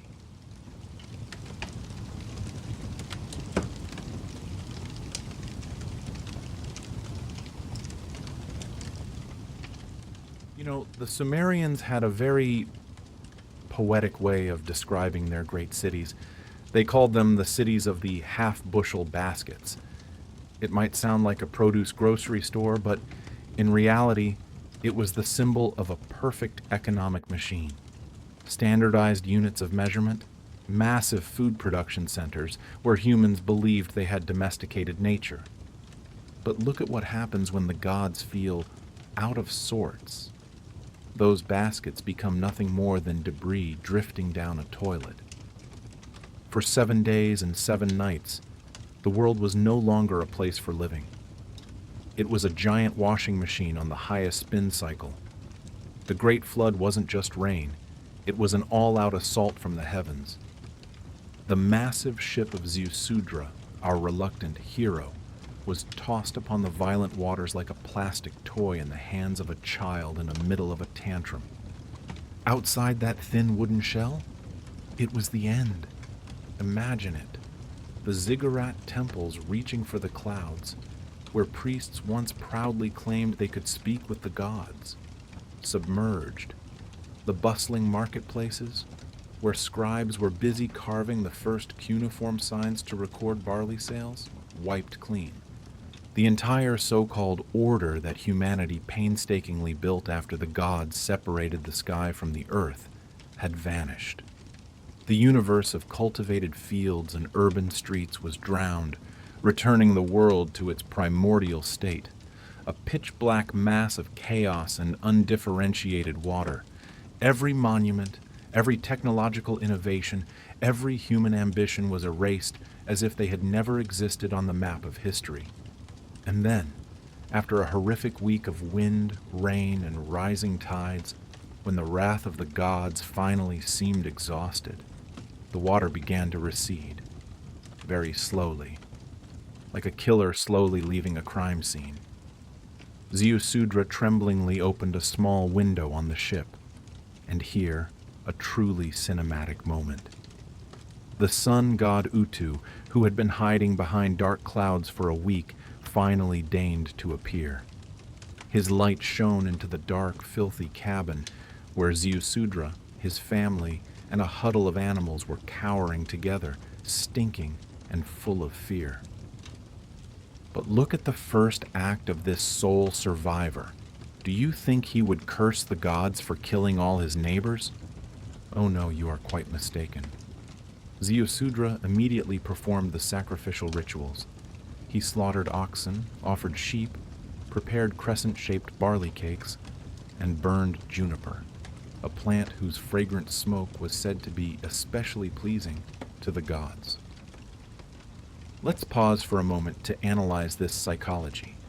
It is extremely important for understanding the Sumerian worldview. The gods, specifically Enlil, had just issued a decree to destroy your entire race, kill all your friends and relatives, and destroy your home. Yet the correct response from the survivor is to offer delicious food to thank them and appease their anger. In the world of the Sumerians, the gods were not benevolent fathers. They were capricious forces, sometimes helpful but ready to be hostile at any moment for reasons that we, the ants beneath their feet, could never comprehend. They didn't need to be good. They only needed to be worshipped. Because quite simply, they are gods, and you are not. But Ziusudra's feast of roasted meat didn't last long, because up there, in the board of directors of the universe, a heated argument was about to break out. Enlil had just discovered that a human was still alive, and he was absolutely, completely furious.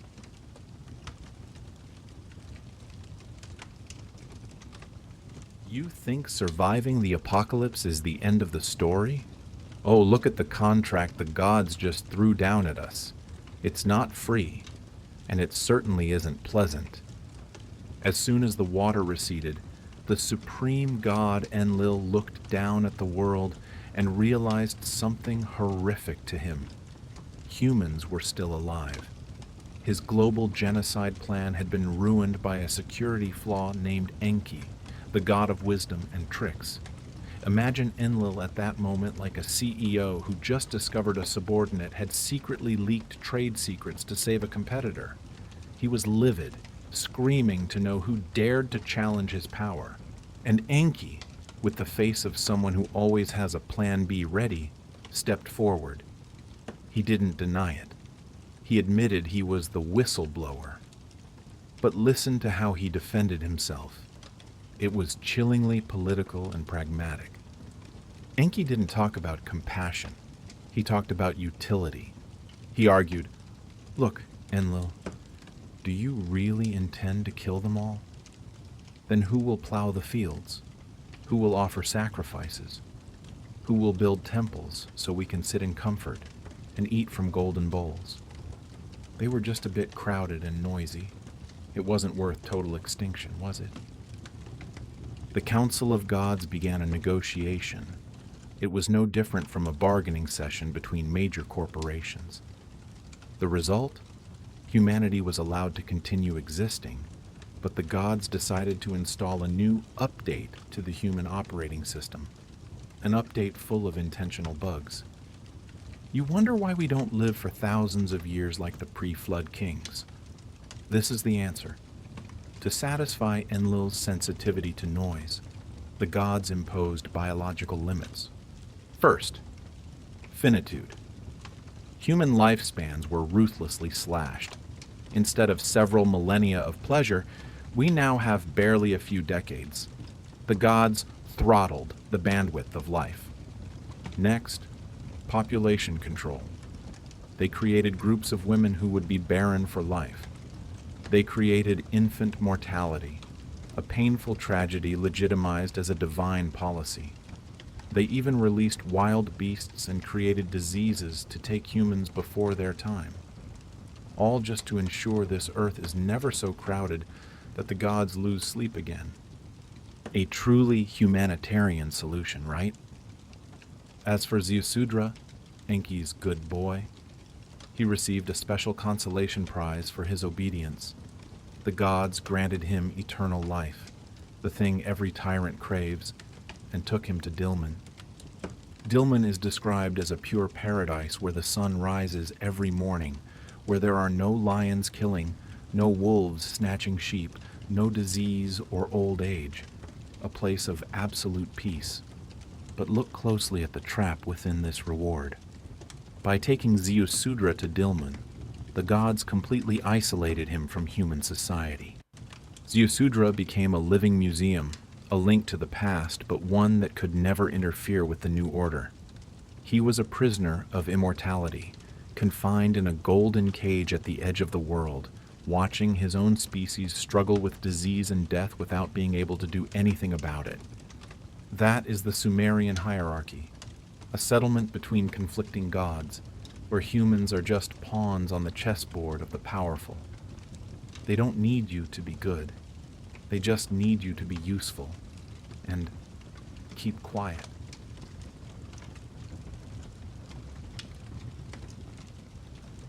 We like to think of deities as omnipotent, benevolent entities with a grand plan for humanity. But if you turn back the clock to Mesopotamia 5,000 years ago, you'll realize a bitter irony.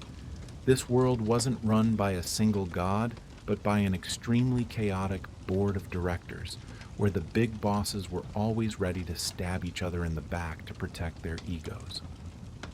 Welcome to the three-tiered structure of the Sumerian universe, a luxury apartment building where we humans are just unpaid interns in the basement. Top floor, On. This is the domain of the sky god On, the aging chairman of the board who rarely shows his face, but possesses absolute authority. Ground floor, Kai, the solid earth where we stand. Middle floor, where the action gods, like Enlil and Enki, operate their policies. The most interesting point here? The Anunnaki were not all powerful. Oh no, they were bound by rules, precedents, and exhausting votes. When Enki secretly saved Ziusudra, he wasn't just saving a life. He was subtly circumventing the law. The Sumerian universe operated through debates and negotiations. If the gods disagreed, they would argue like an endless parliamentary session. But don't let that democratic appearance fool you. Look at the nature of the relationship between God and man in the eyes of the Sumerians. In later religions, you do good to go to heaven, and you sin to go to hell. There is a moral contract. But with the Sumerians, forget it. You exist simply because the gods were lazy. They created humans to do the heavy labor for them, digging canals, farming, offering sacrifices. You are not children of the divine. You are tools. Your fate doesn't depend on whether you are moral or not, but on whether you are useful or not. The Great Flood wasn't a punishment for sin or moral decay like the later biblical version. No, it was simply an administrative decision because the employees were too numerous and made too much noise, preventing Boss Enlil from sleeping. Horrible, right? You could be the best person in the world, but if you accidentally sneeze too loudly while a god is taking a nap, your entire city could be wiped out. This is the core difference. In Sumerian thought, disaster is not judgmental. It is managerial. It shows a worldview where humans always live in a state of precariousness, dependent on the fickle moods of more powerful entities. But don't be discouraged just yet.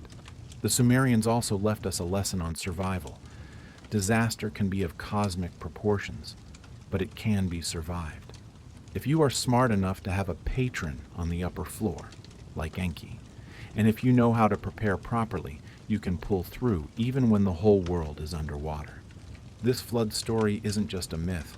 It is a traumatic memory elevated into theology. And if you think this is just the product of the fearful imagination of ancient people, wait. Because archaeologists have found things in the ground that will make your skin crawl.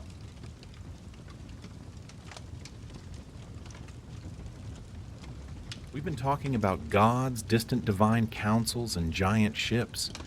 It sounds like a Hollywood movie script, doesn't it? You might laugh and say, Zorro, those are just fairy tales. But let me show you something. Something that doesn't know how to lie. The mud. When archaeologists dug deep into the earth at Shurupak, the very city where legend says Ziusudra lived, they found an undeniable geological scar. Around 2900 BC, right at the boundary between two eras of civilization, there is a layer of dense river sediment. It's not living soil. It's silt left behind by floodwaters.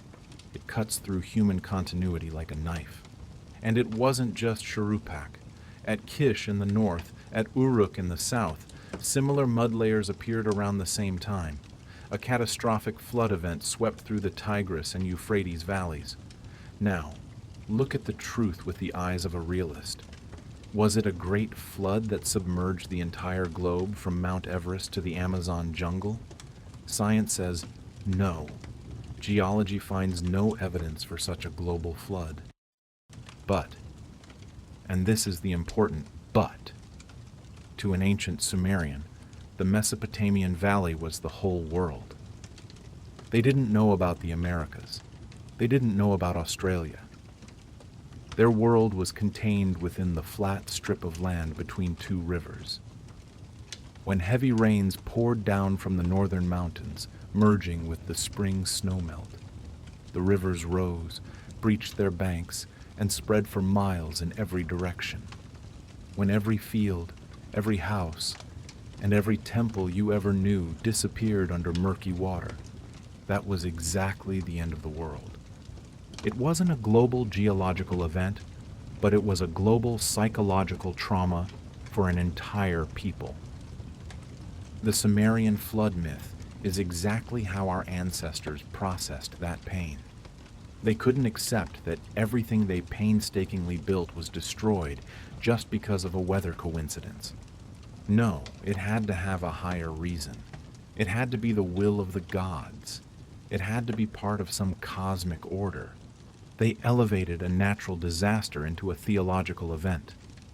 The flood became the milestone dividing history, the pre-flood age of kings living for thousands of years, and our post-flood age of short-lived mortals, plagued by disease and always anxious about the noise we cause for the heavens.